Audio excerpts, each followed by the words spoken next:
2018 August மாசத்துல college படிக்கிற ஒரு பையனுடைய வாழ்க்கையில நடந்த அதிபயங்கர அமானுஷ்ய சம்பவத்தை பத்தி தான் நம்ம இன்னைக்கு இந்த வீடியோல பார்க்க போறோம். வீடியோக்குள்ள போறதுக்கு முன்னாடி உங்க லைஃப்ல ஏதாச்சும் ஒரு ஹாண்டட் ஸ்டோரி நடந்து இருந்தா கீழே தெரியுற இந்த வாட்ஸ்அப் நம்பருக்கு வாய்ஸ் நோட்டாவோ இல்ல டெக்ஸ்ட் மெசேஜாவோ சென்ட் பண்ணுங்க. நெக்ஸ்ட் வீடியோவா நீங்க சொல்ற அந்த ஹாண்டட் ஸ்டோரியை வீடியோவை மேக் பண்ணி போடுறேன். இந்த வீடியோ கொஞ்சம் கூட திகில் குறையாம அதிபயங்கரமா இருக்கும் அப்படிங்கறத நான் முழுமையா நம்புறேன். இப்ப வீடியோக்குள்ள போலாம். நான் உங்கள் Boopathi. Welcome to Mystery media.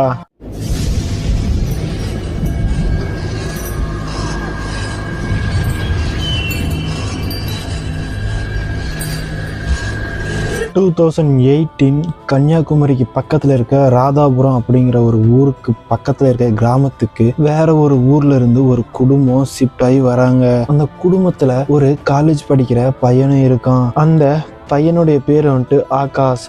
அவங்க வேற ஒரு ஊர்ல இருந்து இங்க ஷிஃப்ட் ஆகி வந்துட்டதுனால அவனை அங்க பக்கத்துல இருக்க ஒரு காலேஜ்ல சேர்த்து விடுறாங்க. அவனும் டெய்லியும் அங்க போயிட்டு வந்துட்டு இருக்கான். அப்படியே அவன் வந்து இறங்குற இடம் எங்க இருக்குன்னு பாத்தீங்கன்னா ஹைவேஸ்லயே அவன் இறங்கிக்குவான். அவன் வீட்டுக்கு வரத்துக்கு அந்த ஹைவேஸ் வழியாவே நடந்து வந்தா கிட்டத்தட்ட ஒரு 3 கிலோமீட்டர் இருக்கும். ஒரு 1/2 hour to 1 hour கிட்ட ஆகும். அதுவே வந்துட்டு அங்க இருக்கிற காட்டு பாதை வழியா நடந்து வந்தா, அதாவது அந்த இடத்துல ஒரு பிளாட் மாதிரி போட்டிருப்பாங்க, அந்த வழியா நடந்து வந்தான் அப்படின்னா கிட்டத்தட்ட ஒரு 10 நிமிஷத்துலயே வீட்டுக்கு போயிருவான்.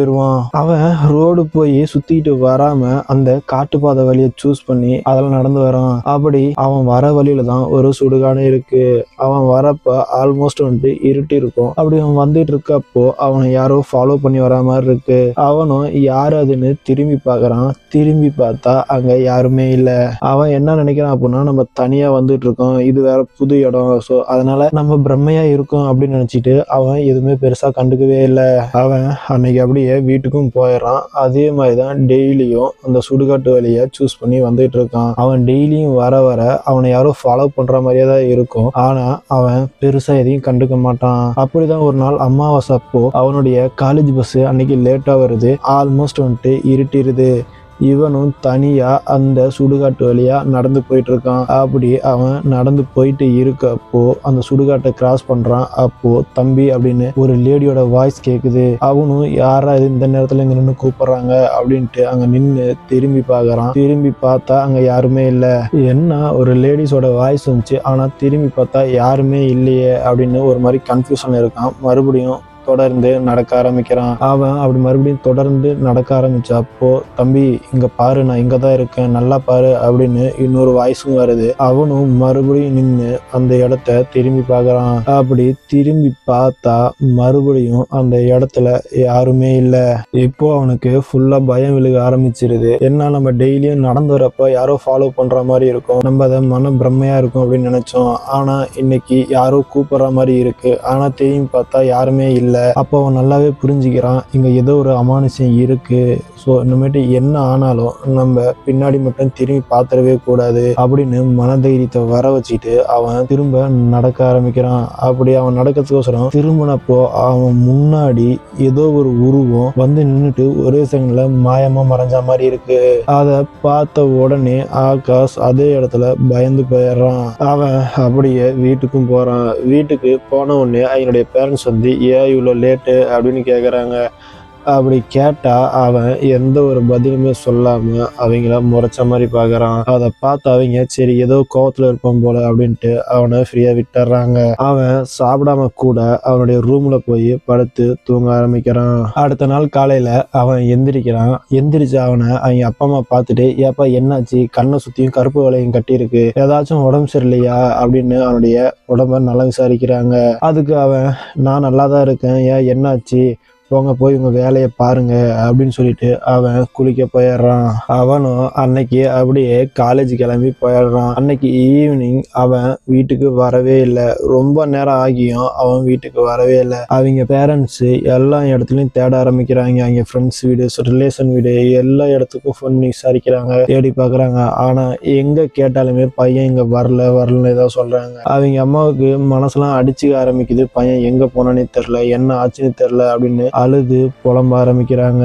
அவங்க அப்பா பார்த்துட்டு, அவன் என்ன சின்ன பையனா, அதான் காலேஜ் படிக்கிறான்ல, எங்க போயிருந்தாலும் அவனுக்கு திரும்பி வர தெரியும் அப்படின்ட்டு அவங்க அப்பா ஆறுதல் சொல்றாரு.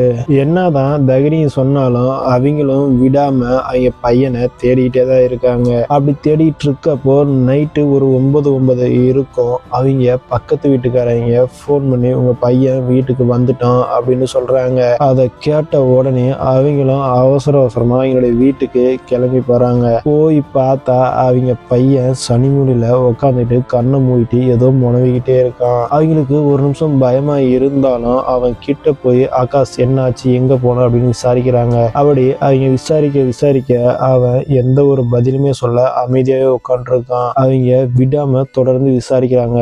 அப்படி விசாரிச்சப்போ அவன் எந்த ஒரு பதிலுமே சொல்லாம வேகமா எந்திரிச்சு அவனுடைய ரூமுக்கு போயிடுறான். அதை பார்த்த அவங்க அம்மா வந்துட்டு அவங்க அப்பாட்ட சொல்றாங்க, நம்ம பையனுக்கு ஏதோ ஆயிடுச்சு, பேய் பிடிச்சிருச்சு போல, அதனாலதான் இப்படி பிஹேவ் பண்றான் அப்படின்னு அவங்க அப்பாட்ட சொல்றாங்க. அவங்க அப்பா வந்து கொஞ்சம் தைரியமான ஆளு. அவர் என்ன சொல்றாரு அப்படின்னா, ஏய் எந்த காலத்துலயும் இருக்க, இப்போ வந்துட்டு பேய் பிசாசுன்னு பேசிட்டு இருக்க, அதெல்லாம் ஒண்ணும் இருக்காது அப்படின்னு சொல்லிட்டு அவனை கொஞ்ச நாள் ஃப்ரீயா விடு, அவனே ஆட்டோமேட்டிக்கா சரியாயிடும் அப்படின்னு சொல்லிட்டு அவருடைய ரூமுக்கு அமைதியா போயிடுறாரு. என்னதான் இருந்தாலும் அவங்க அம்மாவுக்கு மனசு கேட்கவே இல்லை. ஏன்னா அவன் வீட்டுக்கு ஒரே ஒரு பையன், அவங்களுக்கு வேற குழந்தைகளே இல்லை, இவன் மட்டும்தான் ஒன்லி ஒன். அந்த பயத்தோடைய அவங்க அம்மாவும் அவங்களுடைய ரூமுக்கு போய் தூங்க ஆரம்பிக்கிறாங்க. அப்படி அவங்க தூங்கிட்டு இருக்கப்போ ஒரு 12 மணி வாக்கில் அவங்களுடைய பையனோட ரூம்ல இருந்து முனகிற சவுண்டு கேட்குது. இவங்க 2 பேரும் எந்திரிச்சு போய் அந்த டோரை ஓபன் பண்ண ட்ரை பண்றாங்க. ஆனா அந்த டோர் வந்துட்டு உள் பக்கமா சாத்தி இருக்கு. இப்போ 2 பேரும் சேர்ந்துட்டு கதவை தட்டி ஆகாஷ் என்ன ஆச்சு அப்படின்னு கேக்குறாங்க. அவன் வந்துட்டு உள்ள இருந்து சொல்றான், அப்பா நான் படிச்சுட்டு இருக்கேன், ஏன் என்னாச்சு அப்படின்னு அவன் கேக்குறான். அப்படி கேட்டதுக்கு அவங்க அப்பா, ஒன்னும் இல்லப்பா நீ படி அப்படின்னு சொல்லிட்டு அவங்க ரூமுக்கு போக ஆரம்பிக்கிறாங்க. அப்படி போகும்போது ஆகாஷோடைய அப்பா அவங்க அம்மாவை திட்டிக்கிட்டே போறாரு. ஏண்டி ஏன் தேவையில்லாத பயப்படுற, நான் தான் எதுவும் இருக்காது அப்படின்னு சொன்னேன்ல, நீ பயப்படுறது மட்டும் இல்லாம ஏன் இருக்கிறவங்களையும் சேர்த்து பயமுறுத்துற அப்படின்னு சொல்லிட்டு அவர் திட்டிக்கிட்டே போயிட்டு இருக்காரு. அப்படியே போய் அவங்க எல்லாம் தூங்க ஆரம்பிக்கிறாங்க. அடுத்த நாளும் விடியுது. அவன் அன்னைக்கு காலேஜ் கிளம்பிட்டு இருக்கான். அப்போ அவங்க பேரண்ட்ஸ் வந்துட்டு அவன்கிட்ட கேக்குறாங்க, நேத்து நீ எங்க போன அப்படின்னு கேட்டப்போ அவன் நேத்து எங்களுடைய ஃப்ரெண்ட்ஸ் வீட்டுக்கு போயிருந்தேன் அப்படின்னு அவன் சொல்றான். அதுக்கு அவங்க பேரண்ட்ஸ் வந்துட்டு, நான் உங்க ஃப்ரெண்ட்ஸ் வீட்டுல எல்லா வீட்லயும் விசாரிச்சேன், நீ அங்க போகவே இல்லையாம அப்படின்னு கேக்குறாங்க. அப்படி கேட்டதுக்கு அவன் அவங்கள முறைச்சு பார்த்துட்டு வேகமா காலேஜ் கிளம்பி போக ஆரம்பிக்கிறான். அப்படி அவன் போயிட்டு இருக்கப்போ அவங்க அம்மா கூப்பிட்டு, இன்னைக்கு எங்கேயாச்சும் வெளியே சுத்திட்டு இருக்காத, நேரத்தோட வீட்டுக்கு வா அப்படின்னு சொல்லி அனுப்புறாங்க. அதே மாதிரி அன்னைக்கு ஈவினிங் ஆகுது. அவனும் கரெக்டான டைமுக்கு வீட்டுக்கும் வந்துடுறான்.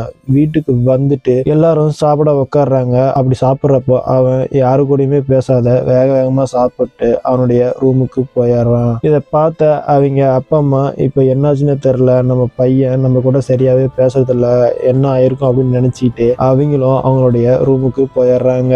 அன்னைக்கு நைட்டு ஒரு 12 மணிக்கிட்ட அவங்க பையனுடைய ரூம் டோர் வேகமா திறக்கிற சவுண்டு அவங்களுக்கு கேக்குது. அவங்களும் அர்ஜென்டா வெளியில எந்திரிச்சு அவங்க பையன் ரூமை பாக்குறாங்க.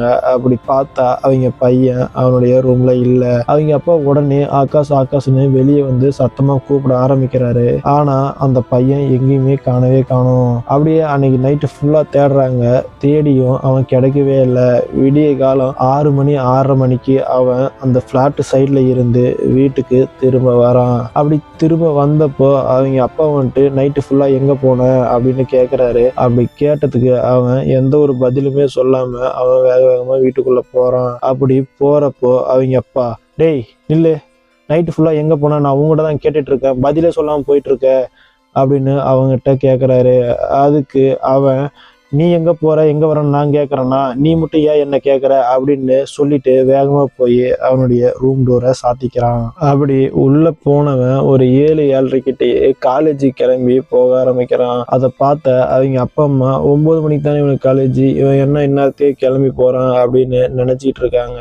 அப்போதான் அவங்க அம்மா மறுபடியும் சொல்ல ஆரம்பிக்கிறாங்க, நம்ம பையனுக்கு ஏதோ பேய் பிடிச்சிருக்கு போல அப்படின்னு. அதுக்கு அவங்க அப்பா வந்துட்டு, போடி அந்தாண்டா, சும்மா பேய் பிசாசன்னு பேசிட்டு இருக்க அப்படின்னு அவங்க அம்மாவை திட்டிட்டு அவரும் வேலைக்கு கிளம்பி போயிடுறாரு. அன்னைக்கு நைட் ஆகுது. அவங்க அப்பா வேலையை முடிச்சுட்டு வரதுக்கு லேட் ஆகுது. அவர் வந்த உடனே அவன் எங்க இருக்கான் அப்படின்னு கேக்குறாரு. அதுக்கு அவங்க அம்மா வந்துட்டு உள்ள தூங்கிட்டு இருக்கான், அவன் இன்னைக்கு நேரமாவே வந்துட்டான் அப்படின்னு சொல்றாங்க. அதை கேட்ட அவங்க அப்பா சரி ஓகே அப்படின்னு சொல்லிட்டு அவரும் சாப்பிட்டு அவங்களும் தூங்க போயிடுறாங்க. ஆனா அன்னைக்கு நைட்டு அவங்க அப்பா ஒரு பிளானோட இருக்காரு. இன்னைக்கு அவன் எங்க போறான் என்ன பண்றான் அப்படின்னு ஃபாலோ பண்ணி கண்டுபிடிக்கணும் அப்படிங்கிறதுல குறிக்கோளோட இருக்காரு. அதே மாதிரி அன்னைக்கு நைட்டு 12 மணி ஆகுது. அதே மாதிரி அந்த பையனும் வீட்டை விட்டு வெளியே கிளம்புறான். அப்படியே அவங்க அப்பாவும் அவனை ஃபாலோ பண்ணிட்டே போறாங்க. அப்படி போறப்போ அவன் அந்த பிளாட் சைடு போகாம அந்த ஊருக்குள்ள இருக்க கனகராஜ் அப்படிங்கிற ஒருத்தர் வீட்டுக்கு முன்னாடி போய் நின்றுட்டு, டேய் நீ என்னை கொன்னுட்டல, நான் உன்னை கொல்லாம விட மாட்டேன், வெளியே வாடா அப்படின்னு கத்த ஆரம்பிக்கிறான். அதை பார்த்த அவங்க அப்பா ஐயோ ஏதாச்சும் பிரச்சனை வந்துருமா அப்படின்னு அவனை பிடிச்சி இழுத்துக்கிட்டு வராரு வீட்டுக்கு. அப்படி அவங்க அப்பா வீட்டுக்கு பிடிச்சி இழுத்துக்கிட்டு வரப்போ என்னை விடுங்க, அவன் என்னை கொன்னுட்டான், என் வாழ்க்கையவே அழிச்சிட்டான், நான் அவனை கொல்லாம விட மாட்டேன் அப்படின்னு அவன் கத்திக்கிட்டே வரான். அப்படி அவன் வீட்டுக்கு வந்த உடனே ஏன் என்னை பிடிச்சி இழுத்துட்டு வந்தீங்க, அவன் என்னை கொன்னுட்டான், என் வாழ்க்கையே அழிச்சிட்டான், நான் அவனை கொல்லாம விட மாட்டேன் அப்படின்னு அவன் கத்த ஆரம்பிக்கிறான். அதை பார்த்த 2 பேருக்கும் தூக்கி வாரி போட்டுருது. அப்போதான் அவங்க அப்பாவும் பேய் பிடிச்சிருக்கு அப்படிங்கிறத முழுசா நம்ப ஆரம்பிக்கிறாரு. அவங்க அம்மா அவரை திட்ட ஆரம்பிக்கிறாங்க. நான் தான் அப்பவே சொன்னல நம்ம பையனை ஏதோ பிடிச்சிருக்கு அப்படின்ட்டு, நீங்க தான் நம்ப மாட்டேன்ட்டீங்க அப்படின்னு அவங்கள திட்ட ஆரம்பிக்கிறாங்க. அந்த பையனும் அங்க இருந்து தப்பிச்சு போக ட்ரை பண்றான். ஆனா அவங்க அப்பா அம்மா அவனை வெளியே விடவே இல்லை. அப்படியே அந்த பையனுக்கு ஒரு மாதிரி கை கால்லாம் இழுத்துக்க ஆரம்பிக்குது. அவனை அப்படியே பிடிச்சி ஒரு ரூம்ல போட்டு லாக் பண்ணிடுறாங்க. இப்போ அவங்க 2 பேரும் பேசிட்டு இருக்காங்க. இதை எப்படி சரி பண்றது, இந்த பேயை எப்படி ஓட்டுறது அப்படின்னு அவங்க 2 பேரும் பேசிட்டு இருக்காங்க. அப்படி பேசிட்டு இருக்கப்பதான் அவங்க அம்மா சொல்றாங்க, எங்க ஊர்ல நல்லா ஃபேமஸான ஒரு சாமியார் இருக்காரு, அவரை போய் பார்க்கலாம் அப்படின்னு சொல்றாங்க. அதுக்கு அவங்க அப்பா வந்துட்டு சரி என்ன டைம் ஆனாலும் சரி அவங்களுக்கு கால் பண்ணி பார்க்கலாம், கால் பண்ணு அப்படின்னு சொல்றாரு. அதுக்கு அவங்க அம்மா வந்துட்டு என்கிட்ட நம்பர் இல்லை, எங்க மாமாவுக்கு கால் பண்ணா எல்லாத்தையும் அரேஞ்ச் பண்ணிடுவாரு அப்படின்னு சொல்றாங்க. அப்படி சொன்ன உடனே அவங்க மாமாவுக்கும் கால் பண்ணி பேசுறாங்க. அவங்க மாமாவுக்கும் கால் பண்ணி நடந்த விஷயம் ஒண்ணு விடாம எல்லாத்தையும் சொல்றாங்க. அதை கேட்ட அவரும் சரி ஓகே பையனை எங்கேயும் வெளியே விட்டுறாதீங்க, ரூம்லயே போட்டு லாக் பண்ணி வைங்க, நாளைக்கு காலையில வேலையா அவனை கூட்டிட்டு இங்க வாங்க அப்படின்னு சொல்றாங்க. அடுத்த நாளும் அப்படியே விடியுது. அவங்களும் வேலையா அந்த பையனை கூட்டிட்டு அவங்க அம்மா ஊருக்கு போறாங்க. அப்படி போய் அந்த சாமியாரை பாக்குறாங்க. அந்த சாமியார் பார்த்த உடனே இன்னைக்கு நைட்டு கூட்டிட்டாங்க, எந்த ஒரு பிரச்சனையா இருந்தாலும் நான் தீர்த்து வச்சிடறேன் அப்படின்னு சொல்றாரு. அதை கேட்ட அவங்களும் சரின்னு சொல்லிட்டு அந்த பையனை அவங்களுடைய சொந்தக்காரங்க வீட்லயே ஒரு ரூம்ல போட்டு லாக் பண்ணி வச்சிடறாங்க. அப்படியே அன்னைக்கு நைட்டும் ஆகுது. அவனை கூட்டிகிட்டு அந்த சாமியார் இருக்கிற இடத்துக்கு போக ஆரம்பிக்கிறாங்க. அப்படி போறப்போ அந்த பையன் பயங்கரமான ஆர்ப்பாட்டம் பண்றான். அங்க இருந்து தப்பிச்சு போகவும் ட்ரை பண்றான். என்ன பண்ணியும் நோ யூஸ், அந்த பையனால அங்க இருந்து தப்பிச்சு போகவே முடியல. ஒரு வழியா அந்த சாமியார் இருக்கிற இடத்துக்கு அவங்க போய் ரீச் ஆயிடுறாங்க. அப்படி போன உடனே அந்த பையன் அந்த இடத்துக்கு உள்ள நுழைய மறுக்கிறான். ஏன்னா அந்த சாமியார் ஆல்ரெடி அங்க பூஜைக்கு தேவையான எல்லாத்தையும் ரெடி பண்ணி வச்சுட்டு அந்த சக்கரத்தை எல்லாம் போட்டு வச்சுட்டு ரெடியா உட்காந்துருக்காரு. அதை பார்த்ததுக்கு அப்புறம் தான் அவன் அங்க உள்ள போறதுக்கு மறுக்கிறான். ஒரு வழியா அந்த சாமியாரே எந்திரிச்சு வந்து அவனை கூட்டிட்டு போய் அந்த சக்கரத்துல உட்கார வைக்கிறாரு. அப்படி அவன் அந்த சக்கரத்துல உட்காந்ததுக்கு அப்புறம் அந்த சாமியார் அந்த பையனை பார்த்து கேட்க ஆரம்பிக்கிறாரு, நீ யாரு, எதுக்கு இந்த பையனை பிடிச்சிருக்கு அப்படின்னு கேட்க ஆரம்பிக்கிறாரு. அப்படி கேட்கும் போதுதான் அந்த உடம்புல இருக்க அந்த பொம்பளை பேய் பேச ஆரம்பிக்குது. என்னுடைய பேர் வந்துட்டு இந்துமதி. இதுல இருந்து 1 வருஷத்துக்கு முன்னாடி நைட் டைம்ல நான் ரோட்ல நடந்து வந்துட்டு இருந்தேன். அப்போ அந்த ஊர்ல இருக்க கனகராஜ் அப்படிங்கிறவரு நல்ல போதையில கார்ல வந்து என்னை இடிச்சிட்டாரு. நான் அங்கேயே விழுந்து ரத்த வெள்ளத்துல கிடக்குறேன். அவரு காரை கூட நிறுத்தாம ஒரே வேகமா போயிட்டாரு. நான் உதவிக்கு ஆள் இல்லாம ரத்த வெள்ளத்துல அங்கேயே இறந்து போயிட்டேன் அப்படின்னு சொல்றாங்க. அவனை பழி வாங்கிறதுக்கோசரம் நான் வெயிட் பண்ணிட்டு இருந்தேன். அப்போதான் இந்த பையன் நான் இருக்கிற வழியா நடந்து வர ஆரம்பிச்சான். நானும் இவனை டெய்லியும் ஃபாலோ பண்ணேன். அப்படி ஒரு நாள் அமாவாசை அப்போ நான் இவனை கூப்பிட்டேன். இவனும் திரும்பி திரும்பி பார்த்தான். அப்படி திரும்பி பார்த்துட்டு ஒரு ஸ்டேஜுக்கு அப்புறம் இங்க ஏதோ ஒரு அமானுஷியம் இருக்கு அப்படின்னு இவன் புரிஞ்சுக்கிட்டு இனிமேல் இங்க திரும்பியே பார்க்க கூடாது அப்படின்ட்டு இவன் முடிவு பண்ணிட்டு போக ஆரம்பிச்சான். அப்படி அவன் போக ஸ்டார்ட் பண்ற அப்போதான் நான் இவனுக்கு முன்னாடி ஒரு உருவமா வந்து மறைஞ்சேன். அதை பார்த்து அவன் பயந்துட்டான். அந்த நிமிஷத்துல இருந்து நான் இவனை பிடிச்சிட்டேன் அப்படின்னு சொல்லுது. இப்போ அந்த பூசாரி உனக்கு என்னதான் வேணும் அப்படின்னு கேக்குறாரு. அப்படி கேட்டப்போ அந்த இந்துமதி என்ன சொல்லுது அப்படின்னா, நான் அந்த கனகராஜ பழி வாங்காம நான் இந்த உடலை விட்டு போக மாட்டேன். அவனை பழி வாங்கினா தான் என்னுடைய ஆத்மா சாந்தி அடையும் அப்படின்னு சொல்லுது. அதுக்கு அந்த பூசாரி வந்துட்டு உனக்கு எந்த ஒரு உயிரையும் எடுக்கிற உரிமைலாம் இல்லை, நீ எந்த ஒரு உயிரையும் எடுக்க முடியாது அப்படின்னு அவர் சொல்றாரு. அதுக்கு வந்துட்டு அந்த இந்துமதிங்கிற அந்த ஆத்மா என்ன சொல்லுது அப்படின்னா, அதெல்லாம் எனக்கு தெரியாது, நான் அவனை பழி வாங்கினா மட்டும்தான் நான் இந்த உடம்பை விட்டு போவேன் அப்படிங்கிறதுல ஒரே புடிவாதமா இருக்கு. அதே மாதிரி அந்த சாமியாரும் அதை விரட்டுறதுல ஒரே புடிவாதமா இருக்காரு. ஒரு வழியா கடைசியா அந்த சாமியார் ஜெயிச்சிடுறாரு. அந்த பேய அந்த பையனுக்குள்ள இருந்து விரட்டியும் விட்டுறாரு. அந்த பேய் அவன் உடம்புல இருந்து போனதுக்கு அப்புறம் அந்த ஃபேமிலியை அந்த ஊர்ல இருந்து ஷிஃப்ட் ஆகி வேற ஒரு ஊருக்கு போயிடுறாங்க. அந்த பையனும் அந்த காலேஜை டிஸ்கண்டினியூ பண்ணிட்டு அதே மாதிரி இன்னொரு காலேஜ்ல போய் அந்த ஊர்ல ஜாயின் பண்ணிக்கிறான். ஓகே கைஸ், இந்த வீடியோ அவ்வளவுதான். இந்த வீடியோ உங்களுக்கு பிடிச்சிருக்கும் அப்படின்னு நம்புறேன். இதே மாதிரி இன்னும் ஒரு நல்ல ஹாண்டட் ஸ்டோரி வீடியோல உங்களை மீட் பண்றேன். அது வரைக்கும் உங்களிடம் விடைபெறுவது உங்கள் பூபதி. பாய்.